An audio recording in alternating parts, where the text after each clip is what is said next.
maar ging in die terp der vlammen even hoog verblijden doet, als de naam uw moedermacht, die je in ons landje draagt.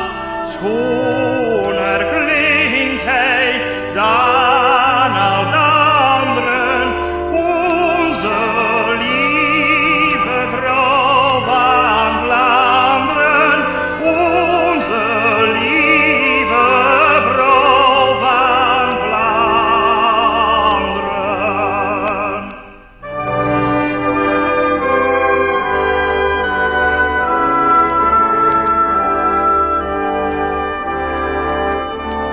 Blijf in Vlaams geherte tronen als de hoogste koningin, als de beste moeder wonen in elk Vlaams huisgezin.